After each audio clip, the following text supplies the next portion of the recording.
Hari ini, mari kita menyelidiki firman Tuhan yang berjudul Makanan yang diturunkan Tuhan. Saya pernah membaca suatu artikel yang menjelaskan berbagai penyakit yang merajalela di antara manusia. Dan banyak orang kena penyakit yang mencemaskan kesehatan, sehingga berusaha banyak untuk memperkuat kesehatan melalui makanan. Saudara-saudari, pernah mendengar istilah superfood? Muncullah istilah superfood sekarang. Istilah itu sudah biasa terdengar di masyarakat, tetapi saya baru mendengarnya kemarin. Pernahkah ada istilah ini di masyarakat Korea? Saya sudah mengenal beberapa biji-bijian, seperti beras, jelai, dan juwawu. Namun ada juga amaran yang belum saya kenal. Dan juga ada quinoa. Orang-orang menyebut biji-bijian ini dengan makanan yang diturunkan Tuhan. Tuhan yang menurunkan makanan adalah Tuhan Sang Pencipta. Ada makanan yang Tuhan turunkan di dalam Alkitab.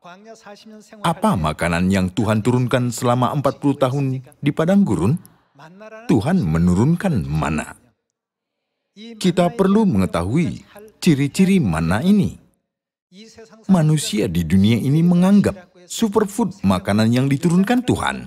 Jadi berinvestasi untuk itu karena percaya bahwa makanan itu berguna memperpanjang hidup manusia, walaupun rasanya kurang enak. Jadi, hari ini mari kita membandingkan superfood yang disebut makanan yang Tuhan turunkan oleh dunia ini dengan makanan kehidupan yang benar yang Tuhan berikan kepada kita. Kita makan makanan yang Tuhan turunkan yang kudus pada setiap tahun. Dan melalui makanan itu, kita dijamin untuk mendapat hidup yang kekal setiap tahun. Jadi, kita harus bangga karena kitalah anak-anak Sion yang menerima berkat ini. Mari kita mempelajari melalui Alkitab makanan yang diturunkan Tuhan. 3.500 tahun yang lalu, Musa menuntun orang Israel dari Mesir dan mulai hidup di padang gurun sampai masuk ke dalam tanah Kanaan selama 40 tahun. Tetapi setelah 1 bulan berlalu, semua makanan yang mereka bawa hampir habis. Lalu orang Israel sangat takut dan bergetar dengan berpikir, bagaimana kita bisa berjalan di tanah kasar ini sampai ke tanah Kanaan jika tidak ada makanan? Salah satu sifat manusia adalah mulai bersungut-sungut kepada suatu objek jika merasa takut. Kalau mereka tetap percaya janji Tuhan, sama sekali tidak ada rasa takut. Tetapi karena hanya memandang kenyataan tanpa mempercayai janji Tuhan, mereka ketakutan. Beras yang mereka bawa sudah habis. Tidak ada orang, tidak ada tempat di mana mereka bisa meminjam makanan di sekeliling mereka. Hanya tanah tandus saja dipandang mata mereka. Karena itu, mereka bersungut-sungut kepada Tuhan dan juga kepada pemimpin-pemimpin yang ditetapkan Tuhan. Siapa yang bisa memberi makanan kepada kami dan menyelamatkan kami? Lebih baiklah kami kembali ke tanah Mesir. Walaupun ada kesengsaraan yang kecil, lebih baik kami hidup sebagai budak di Mesir. Ketika masih hidup sebagai budak, mereka meneriakkan apa? Setiap hari mereka menjerit kepada Tuhan karena hampir mati. Tolong selamatkan kami dari penderitaan ini. Selama 400 tahun, mereka terus-menerus menjerit demikian kepada Tuhan. Akhirnya Tuhan mengabulkan doa mereka. Namun, setelah Tuhan menyelamatkan mereka, kurang 1 bulan berlalu, mereka mulai bersungut-sungut. Sungguh-sungguh, iman manusia itu lemah. Iman mereka goyang-goyang oleh keadaan. Sebab itu, mereka semua ditewaskan di padang gurun, bukan? Tuhan telah menurunkan apa dari langit, supaya mereka tidak bersungut-sungut lagi. Sejak saat itu, Tuhan telah menurunkan makanan sampai mereka puas. Berapa banyak jumlah mereka? Hanya laki-laki berumur 20 tahun ke atas berjumlah 600.000 orang. Pada waktu perjanjian lama, seorang laki-laki berumur 20 tahun adalah orang dewasa yang sudah menikah. Mereka sudah beristri. Jika mereka sudah berumah tangga, pastilah ada anak-anaknya, bukan? Kalau ada 5 orang anak di dalam satu rumah tangga, kita harus mengalihkan 600 kali 6. Karena satu orang istri dan 5 orang anak. Kalau begitu berapa jumlahnya? Hampir 3,6 juta orang. Sebanyak orang itu berpindah sekaligus, jadi pemandangan itu luar biasa. Jumlah makanan sehari bagi mereka pun pasti sangat luar biasa. Namun, dari manakah makanan sebanyak itu keluar selama 40 tahun? Mereka membungkus makanan untuk 1 bulan dan berangkat dari Mesir ke Kanaan. Namun, makanannya sudah habis dalam 1 bulan. Jadi mereka semua mulai bersungut-sungut karena merasa lapar. Waktu itu, Tuhan membuka pintu langit dan menurunkan makanan yang disediakan di surga bernama manna ke atas mereka seperti hujan. Inilah benar-benar makanan yang diturunkan Tuhan.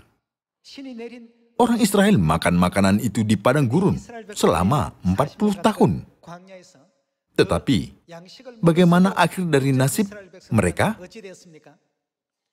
Mereka semua ditewaskan. Melalui mana bayangan itu, Tuhan menyadarkan kita siapakah kenyataan dari mana pada zaman perjanjian baru. Dan Tuhan memberikan kebenaran melalui Alkitab supaya kita bisa makanan mana rohani yang tersembunyi. Pertama-tama, mari kita mencari tahu makanan yang Tuhan telah turunkan di padang gurun. Mari kita baca firman di Keluaran pasal 16 ayat 26. 6 hari lamanya kamu memungutnya, tetapi pada hari yang ke-7 ada Sabat. Maka roti itu tidak ada pada hari itu. Tetapi ketika pada hari ke-7 ada dari bangsa itu yang keluar memungutnya, tidaklah mereka mendapatnya. Sebab itu Tuhan berfirman kepada Musa, "Berapa lama lagi kamu menolak mengikuti segala perintahku dalam hukumku? Perhatikanlah, Tuhan telah memberikan Sabat itu kepadamu. Itulah sebabnya pada hari ke-6 Ia memberikan kepadamu roti untuk 2 hari. Tinggallah kamu di tempatmu masing-masing. Seorang pun tidak boleh keluar dari tempatnya pada hari ke-7 itu. Lalu beristirahatlah bangsa itu pada hari ke-7. Umat Israel menyebutnya namanya apa? Menyebutnya manna. Manna warnanya putih seperti ketumbar dan rasanya seperti rasa kue madu. Musa berkata, "Beginilah perintah Tuhan. Ambillah segomer penuh untuk disimpan turun-temurun, supaya keturunan mereka melihat roti yang kuberi kamu makan di padang gurun, ketika aku membawa kamu keluar dari tanah Mesir." Sebab itu, Musa berkata kepada Harun, "Ambillah sebuah buli-buli, taruhlah mana di dalamnya segomer penuh, dan tempatkanlah itu di hadapan Tuhan untuk disimpan turun-temurun. Seperti yang diperintahkan Tuhan kepada Musa, demikianlah buli-buli itu ditempatkan Harun di hadapan tabut hukum Allah untuk disimpan." Orang Israel makan apa? Makan manna 40 tahun lamanya. Dengan kata lain, orang Israel berjalan di padang gurun selama 40 tahun sambil makan makanan yang diturunkan Tuhan. Manna, makanan yang diturunkan Tuhan. Kalau begitu, apakah yang Tuhan ingin kita sadari melalui manna yang diturunkan di padang gurun? Semua ayat firman di dalam Alkitab ada pasangannya, bukan? Mari kita cari tahu penjelasan Yesus tentang manna ini melalui firman Yohanes pasal 6. Mari kita baca Yohanes pasal 6 ayat 41. Maka bersungut-sungutlah orang Yahudi tentang Dia, karena Ia telah mengatakan, "Akulah roti yang telah turun dari sorga." Yesus menyebut dirinya sendiri sebagai apa? Akulah roti yang telah turun dari surga. yakni Yesus menyebut dirinya sendiri sebagai mana yang Tuhan turunkan dari sorga ketika orang Israel berada di padang gurun selama 40 tahun. Kata mereka, bukankah ia ini Yesus, anak Yusuf, yang ibu bapanya kita kenal? Bagaimana ia dapat berkata, aku telah turun dari surga? Jawab Yesus kepada mereka, jangan kamu bersungut-sungut. Tidak ada seorang pun yang datang kepadaku, jikalau ia tidak ditarik oleh Bapa yang mengutus aku, dan ia akan kubangkitkan pada akhir zaman. Dan ia memberi firman sedemikian di ayat 48. Akulah roti apa? Yesus mengajari kita bahwa dia adalah kenyataan mana itu sendiri, dengan berkata, akulah roti hidup. Kemudian dia membandingkan dirinya sendiri dengan mana. Nenek moyangmu telah makan mana di padang gurun, dan mereka telah bagaimana? Telah mati. Inilah roti yang turun dari sorga. Barang siapa makan daripadanya, ia tidak akan apa? Ia tidak akan mati. Sudah ada makanan yang diturunkan Tuhan baik pada zaman perjanjian lama maupun pada perjanjian baru. Nenek moyangmu telah makan mana di padang gurun dan mereka telah mati. Akulah roti yang turun dari surga. Barang siapa makan daripadanya, ia tidak akan mati. Dengan perkataan ini, Yesus menyadarkan kita, dialah makanan yang benar-benar diturunkan oleh Tuhan. Terus mari kita baca ayat 50. Inilah roti yang turun dari surga. Barang siapa makan daripadanya, ia tidak akan mati. Akulah roti hidup yang telah turun dari surga. Jikalau seorang makan dari roti ini, ia akan hidup berapa lama? Ia akan hidup selama-lamanya. Dan roti yang kuberikan itu ialah dagingku, yang akan kuberikan untuk hidup dunia. Sesungguhnya, jika semua manusia ingin makan makanan yang diturunkan Tuhan, mereka harus makan makanan ini. Menurut firman ini, barang siapa makan roti yang diturunkan Tuhan, ia akan hidup berapa lama? Ia akan hidup selamanya. Ayat 52. Orang-orang Yahudi bertengkar antara sesama mereka dan berkata, bagaimana ia ini dapat memberikan dagingnya kepada kita untuk dimakan? Maka kata Yesus kepada mereka, aku berkata kepadamu, sesungguhnya jikalau kamu tidak makan daging anak manusia dan minum darahnya, kamu tidak mempunyai apa? Tidak mempunyai hidup di dalam dirimu. Maksudnya, akulah makanan yang diturunkan Tuhan. Demikianlah firman Yesus. Kemudian dia berfirman, jikalau kamu tidak makan dagingku dan minum darahku, kamu tidak mempunyai hidup di dalam dirimu. Ini pengajaran yang sangat aneh. Ayat 54. Barang siapa makan dagingku dan minum darahku, ia mempunyai apa? Ia mempunyai hidup yang kekal, dan aku akan membangkitkan dia pada akhir zaman. Sebab dagingku adalah benar-benar makanan dan darahku adalah benar-benar minuman. Barang siapa makan dagingku dan minum darahku, ia tinggal di dalam aku dan aku di dalam dia. Sama seperti Bapa yang hidup mengutus aku dan aku hidup oleh Bapa. Demikian juga barang siapa yang memakan aku akan hidup oleh aku. Inilah roti yang telah turun dari surga, bukan roti seperti yang dimakan nenek moyangmu dan mereka telah mati. Mana yang dimakan nenek moyangmu adalah makanan yang diturunkan Tuhan. Dan akulah roti yang telah turun dari surga, makanan yang diturunkan Tuhan juga. Barang siapa makan roti ini, ia akan hidup berapa lama? Ia akan hidup selama-lamanya. Demikianlah pengajaran Yesus. Mana pada waktu perjanjian lama juga diturunkan Tuhan dari surga. Selama 40 tahun orang Israel hidup di padang gurun. Tuhan memberikan mana itu supaya mereka memakannya dan melanjutkan hidup jasmani mereka. Yesus mengatakan bahwa dialah roti hidup yang turun dari surga. Roti yang turun dari surga pada zaman perjanjian lama dimakan nenek moyangmu, dan mereka sudah mati. Barang siapa makan aku, ia tidak akan mati selama-lamanya.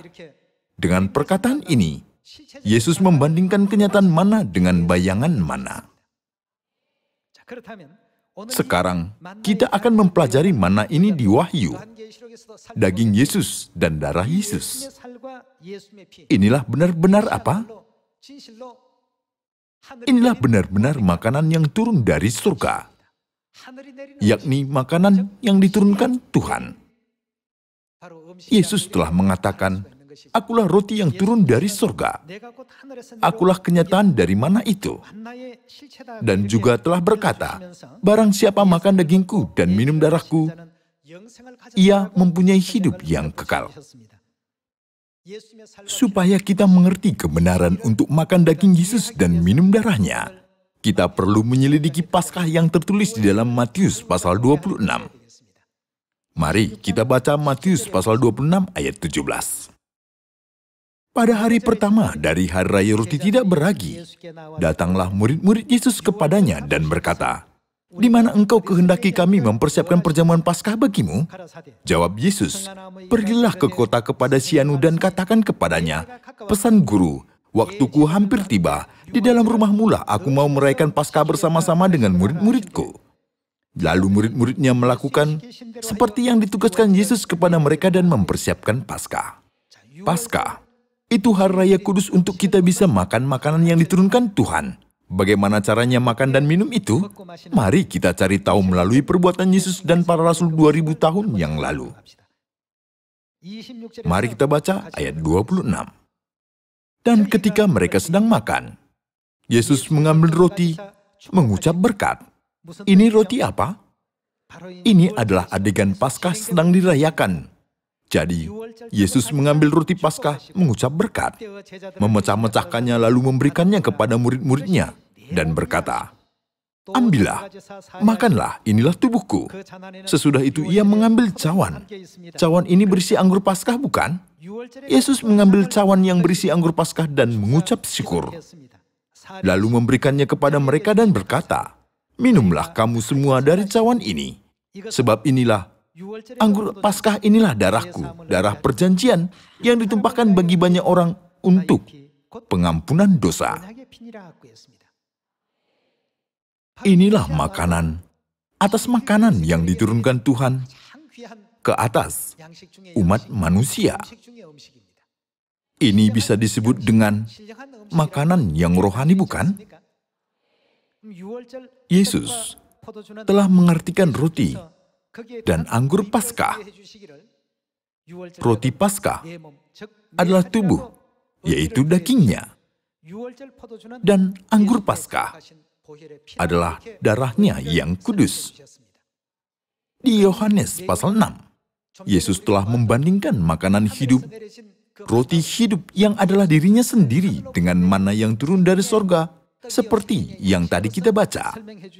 Dan dia telah berkata, barang siapa makan daging anak manusia dan minum darahnya, ia akan mempunyai hidup yang kekal. Tentang perkataan ini, Yesus memberikan penjelasan di Matius pasal 26. Daging anak manusia itu berarti apa? Itu berarti roti Paskah. Darah anak manusia itu berarti apa? Itu berarti anggur Paskah. Barang siapa makan itu, ia akan mempunyai apa? Ia akan mempunyai hidup yang kekal.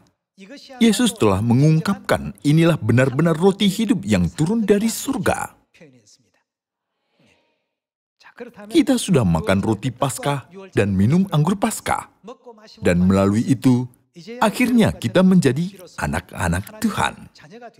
Dengan kata lain, hari ketika kita mewarisi daging dan darah Tuhan yang kudus adalah hari Paskah, bukan? Oleh karena itu, Tuhan menyebut kita, "Engkau ini kepunyaanku. Apabila engkau menyeberangi melalui air, aku akan menyertai engkau. Aku akan membiarkan segala malapetaka tidak mendekati engkau." Tuhan sudah berulang kali memberikan perjanjian yang begitu berharga ini kepada kita. Kita semua harus memanjatkan ucapan syukur dan kemudian kehadirat Tuhan, karena kita makan makanan yang diturunkan Tuhan pada setiap tahun dengan cara ini. Sekarang kita memberitahukan, kita harus menguduskan Paskah. Lalu, bagaimana reaksi orang-orang di sekitar kita?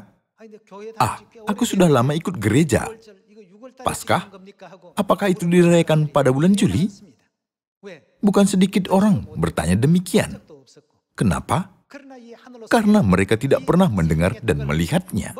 Tetapi menurut firman, barang siapa makan roti hidup, ia akan mempunyai apa?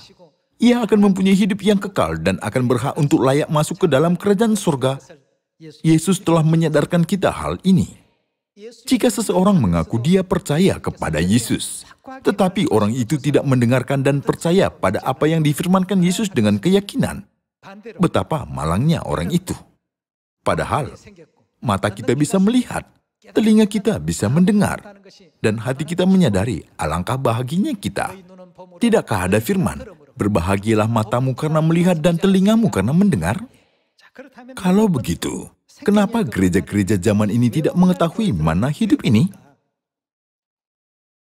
Hari-hari ini ada banyak sarjana Alkitab, banyak sekolah teologi, banyak pendeta, dan banyak lulusan pasca sarjana teologi. Tetapi kenapa mereka tidak mengetahui Paskah? Memang mereka tidak bisa mengetahuinya. Pada tahun 325 Masehi, setan membuat Paskah tidak bisa ditemukan di atas bumi ini melalui rapat keagamaan di Nikea. Paskah sudah dihilangkan dari atas bumi ini. Tuhan ingin sekali memberikan makanan hidup ini kepada anak-anaknya. Jadi, dia telah melakukan apa? Di Yesaya pasal 25, tertulis anggur yang tua benar, dan di Wahyu tertulis mana yang tersembunyi. Mari kita baca Wahyu pasal 2. Wahyu pasal 2 ayat 17. Siapa bertelinga, hendaklah ia mendengarkan apa yang dikatakan Roh kepada jemaat-jemaat. Barang siapa menang, kepadanya akan kuberikan dari apa? Dari mana yang tersembunyi. Dan aku akan mengaruniakan kepadanya apa? Batu putih. Batu putih itu disebut apa di dalam 1 Petrus pasal 2 ayat 4? Itu melambangkan Yesus. Apakah mana itu? Mana itu juga melambangkan siapa? Akulah roti hidup yang turun dari surga. Akulah mana itu sendiri. Demikianlah Yesus Kristus menekankannya dengan firman. Kepadanya akan kuberikan dari mana yang tersembunyi, dan aku akan mengaruniakan kepadanya batu putih, yang di atasnya tertulis nama baru. Pada waktu itu, semua orang Israel makan manna, makanan yang turun dari surga. Saudara-saudari, Tuhan sudah menyediakan hak khusus rohani itu bagi kita. Kepada orang-orang yang menyadari hal ini, Tuhan berkata, berbahagialah matamu karena melihat dan telingamu karena mendengar. Alangkah baiknya berkat ini. Di ayat ini, Tuhan akan melakukan apa? Tuhan akan memberikan mana yang tersembunyi.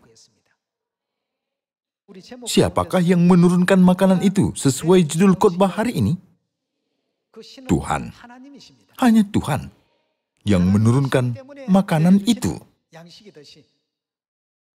Pada zaman ini, Yesus Kristus yang adalah kenyataan dari mana muncul terhadap kita anak-anaknya. Dan dia telah menyatakan kebenaran hidup yang lama tersembunyi. Dan dia menyatakan dirinya kepada kita dengan membawa roti dan anggur Paskah, bukan? Sekarang, kita bisa makan roti Paskah dan minum anggur Paskah. Itu berarti, siapakah yang sudah datang terhadap kita? Tuhan, bukan? Mana adalah makanan yang hanya diturunkan Tuhan. Itu bukanlah makanan yang bisa diturunkan manusia. Itu adalah makanan yang diturunkan dari surga. Sebab itu Yesus mengatakan, akulah roti hidup yang turun dari surga. Jika begitu, siapakah dia yang memberikan kita mana yang tersembunyi pada akhir zaman ini? Apakah kebenaran dari mana itu? Paskah. Siapakah dia yang menyatakan Paskah kebenaran hidup dan membiarkan kita makan roti dan anggur Paskah? Dialah Tuhan. Mari kita pastikan hal ini melalui Yesaya pasal 25 ayat 6. Tuhan semesta alam akan menyediakan di Gunung Sion ini bagi segala bangsa-bangsa suatu perjamuan dengan masakan yang bergemuk, suatu perjamuan dengan anggur yang tua benar, masakan yang bergemuk dan bersumsum, anggur yang tua yang disaring endapannya. Objek di ayat ini bukanlah roti, melainkan anggur. Dan di sini tidak tertulis anggur yang tersembunyi, tetapi tertulis anggur yang tua benar. Di dalam Wahyu pasal 2, tertulis mana yang tersembunyi. Dan di ayat ini, anggur yang tua yang disaring endapannya. Dan di atas gunung ini Tuhan akan mengoyakkan kain perkabungan yang diselubungkan kepada segala suku bangsa, dan tudung yang ditudungkan kepada segala bangsa-bangsa. Ia akan meniadakan apa? Tertulis bahwa Tuhan akan meniadakan maut untuk selama-lamanya dengan anggur yang tua benar. Di dalam 66 buku Alkitab, pada anggur apakah Tuhan telah memberikan janji supaya anggur itu berkuasa untuk meniadakan maut untuk seterusnya dan memberikan hidup yang kekal? Pada anggur Paskah. Dengan perkataan apa? Tuhan sudah berjanji, cawan inilah darahku, darah perjanjian, yang ditumpahkan bagi banyak orang untuk pengampunan dosa. Dengan demikian dia berkata, barang siapa makan daging anak manusia dan minum darahnya, ia akan mempunyai hidup yang kekal dan aku akan membangkitkannya pada akhir zaman. Mempunyai hidup yang kekal berarti maut itu ditiadakan untuk seterusnya, bukan? Arti yang sama itu diungkapkan. Ia akan meniadakan maut untuk seterusnya di dalam Yesaya pasal 25 dan mempunyai hidup yang kekal di dalam Yohanes pasal 6. Ia akan meniadakan maut untuk seterusnya, dan Tuhan Allah akan menghapuskan air mata daripada segala muka, dan aib umatnya akan dijauhkannya dari seluruh bumi, sebab Tuhan telah mengatakannya. Pada waktu itu orang akan berkata, sesungguhnya inilah siapa? Inilah Allah kita. Siapakah memberikan mana yang tersembunyi, dan yang telah membawa roti dan anggur Paskah perjanjian baru yang tersembunyi kepada kita? Tuhan, karena makanan ini hanya diberikan oleh Tuhan. Jika kita mengetahui apakah makanan itu, kita bisa menemukan Tuhan yang menurunkan makanan itu, bukan? Makanan itu hanya diturunkan oleh siapa? Itu hanya diturunkan oleh Tuhan. Pada hari-hari ini, seberapa banyaknya orang yang beragama dan sarjana teologi? Meskipun orang-orang itu sangat banyak, adakah orang yang berkata, kita harus merayakan Paskah Perjanjian Baru? Jika kita tidak merayakannya, kita tidak bisa mempunyai hidup yang kekal. Itulah sebabnya tertulis di dalam Alkitab, bahwa itu tersembunyi. Sebab Tuhan yang telah menyembunyikan itu, tak seorang pun bisa menemukan itu. Hanya Tuhanlah yang bisa membawanya ketika Dia datang. Siapakah yang telah memberikan kita mana itu, dan memeteraikan kita sebagai umat surgawi, dan memanggil kita ke dalam Paskah Perjanjian Baru, supaya kita bisa memasuki kerajaan surga dan menuntun kita ke dalam Sion? Dialah Tuhan Ansanghong yang agung, Tuhan Bapa kita. Dialah Ibu kita. Bapa dan Ibu sangat mengasihi kita anak-anak mereka, sehingga menuntun kita kepada kebenaran Paskah Perjanjian Baru.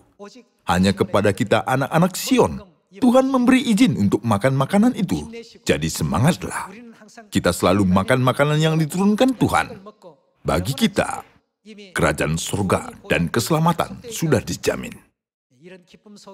Di dalam kegembiraan dan kebahagiaan ini, mari kita hidup dengan rajin sepenuhnya sebagai keluarga Sion. Bapa dan Ibu sudah menuntun kita kepada kebenaran Paskah Perjanjian Baru. Saya berharap kita semua lebih sering memanjatkan kemuliaan dan ucapan syukur kehadiran Bapa dan Ibu atas karunia itu. Alkitab cukup banyak memberi kesaksian ini.